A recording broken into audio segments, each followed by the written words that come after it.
বুধবার সকালে 16 নম্বর ওয়ার্ডের ভুতুরে ভোটার খুঁজতে বাড়ি বাড়ি গিয়ে ভোটার তালিকা স্ক্রুটিনি করলেন জেলার সভাপতি অভিজিৎ দেব ভৌমিক সহ দলীয় কর্মীরা।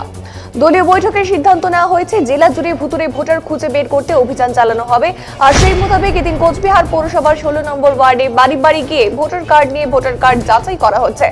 যাদের ভোটার কার্ড যাচাই করা বাকি থাকে অর্থাৎ বাকি থেকে যাবে তাদের জন্য কিন্তু আগামী 11 তারিখ জেলার প্রতিটি বুথের বাইরে তৃণমূল কংগ্রেসের পক্ষ থেকে ক্যাম্প করা হবে ভোটার কার্ড যাচাই করার জন্য বলে জানান তৃণমূল কংগ্রেসের জেলা সভাপতি অভিজিৎ ভৌমিক। তিনি জানান এখনো পর্যন্ত জেলায় প্রায় 3 শতাধিক ভুতুরে ভোটারের সন্ধান পাওয়া গিয়েছে। এটা তো আমরা গত মিটিংয়ে ডিসিশন নিয়েছি যে গোটা জেলা জুড়ে এই ভুতুরে ভোটারদেরকে বের করা হবে। আমরা গত 3 তারিখে মিটিং করেছি, জেলার এক্সটেন্ডেড মিটিং।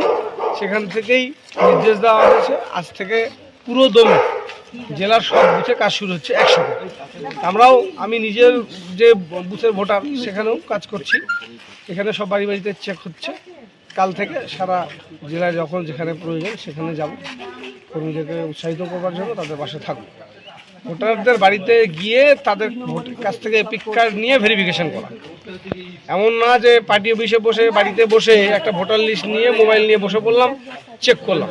এটাই শুধু না, বাড়িতেও যেতে হবে, কারণ তাতে মানুষ বুঝতে পারবে যে কি ঘটনাটা ঘটছে।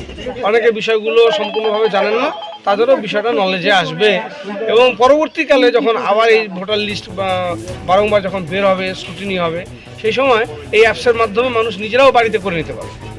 আমরা অ্যাপসটাও আমাদের কাউন্সিলর গ্রুপে দিয়ে দিয়েছি, ওয়ার্ডের মানুষ সবাই যাতে নিজেরাও দেখতে পারে সেই ব্যবস্থাও রাখা আছে। জেলা জুড়ে কত ভুতুরে ভোটার পাওয়া গেছে আপাতত 103 বেরিয়ে এসছে, বেশিরভাগটা মাথা ভাঙা দিচ্ছে। আরও স্ক্রুটিনি হবে। 11 তারিখে আমরা জেলা জুড়ে প্রত্যেকটা পোলিং স্টেশনের সামনে ক্যাম্প করব তৃণমূল কংগ্রেসের পক্ষে।